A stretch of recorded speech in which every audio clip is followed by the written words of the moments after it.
వర్షాల కారణంగా విజయవాడలో కొండ చర్యలు విరిగిపడి 2 ఇళ్లు ధ్వంసమయ్యాయి. భారీ వర్షాల కారణంగా విజయవాడలోని మొగల్రాజపురం వద్ద కొండ చర్యలు విరిగిపడి ఒక ప్రాణాన్ని బలికొంది. నలుగురు గాయపడ్డారు మరియు తీవ్రమైన రెస్క్యూ ఆపరేషన్ తర్వాత శిథిలాల కింద చిక్కుకున్న మరో ఇద్దరిని రక్షించారు. గత 200 ఏళ్లలో ఆగస్టులో విజయవాడ నగరంలో అత్యంత ఘోరమైన వర్షపాతం నమోదైంది. కేవలం 10 గంటల వ్యవధిలో 161 మిల్లీమీటర్ల విపత్తు తర్వాత నగరంలోని దాదాపు ప్రతి రహదారి జలమయమైంది. క్రూరమైన వర్షాలు, పిడుగులు క్రమంగా పుంజుకుంటాయి అని వాతావరణ శాఖ హెచ్చరించింది. బేలో అల్పపీడనం కారణంగా ఆంధ్రప్రదేశ్ తీరంలో భారీ ఉష్ణప్రసరణం. వైజాగ్, గోదావరి, కృష్ణా, విజయవాడ, గుంటూరు బెల్టాల వెంబడి రానున్న 48 గంటల పాటు భారీ నుంచి అతి భారీ వర్షాల హెచ్చరిక.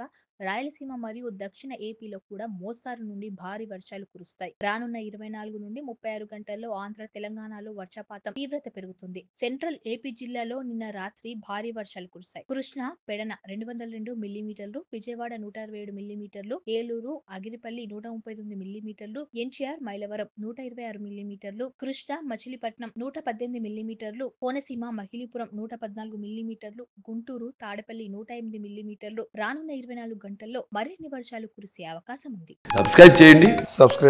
Please do subscribe to. Please like, share and subscribe to top Telugu TV. Top Telugu TV. Top Telugu TV.